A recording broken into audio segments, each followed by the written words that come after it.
We've all had sessions that look like this. Lots of foot slips, lots of falling, and not feeling like you're making any progress. It's easy to chalk this up to just a bad day, but there are a few things that we can do to improve our success rate at every session in the climbing gym.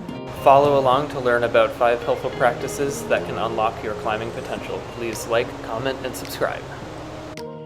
I cannot stress enough the importance of resting between each attempt on the boulder you are climbing. Even though it's really easy to hop right back on after you've fallen, take the time to sit down, shake out, and give your muscles a fighting chance before jumping right back on. You're doing a physically demanding sport.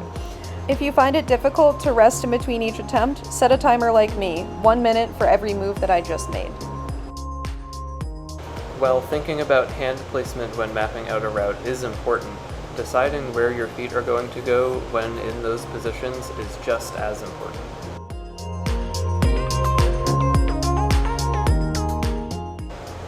In this comparison, you will see that there are some drawbacks of reading the route only for your hands. You are on the wall for a longer period of time because you are pausing to look at where your feet can go.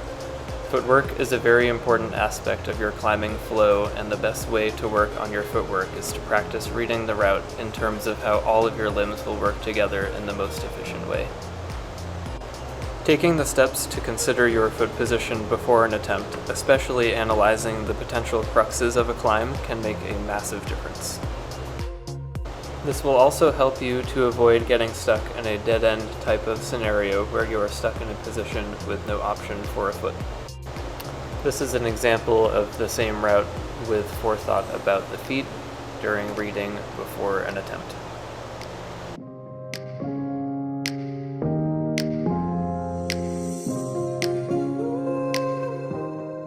Just commit. Once you find a beta that you think might work, give it 100% of your effort. Even if the beta might feel scary, it might be the correct beta, and you won't know that it's correct until you have fully committed to the motion and the movement. Linear versus circular dynamic motion. When attempting a dynamic move on a route, it is important to consider your starting position and the position you will need to end up in. Dynamic movement is more often than not a 3-dimensional motion rather than jumping straight at the hold. The motion you do is dependent on the angle of the hold or holds that you are aiming for and where your body position and feet need to end up. This also affects your flow and the amount of energy you're using when you're climbing. Not smearing versus smearing. Smearing is one of the essential tools to have in your climbing toolbox.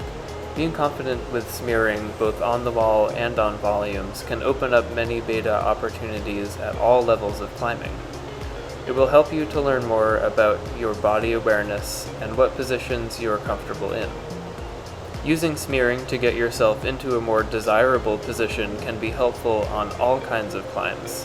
When the intended beta is seemingly impossible, try to get your body into a different, more comfortable position by using a smear.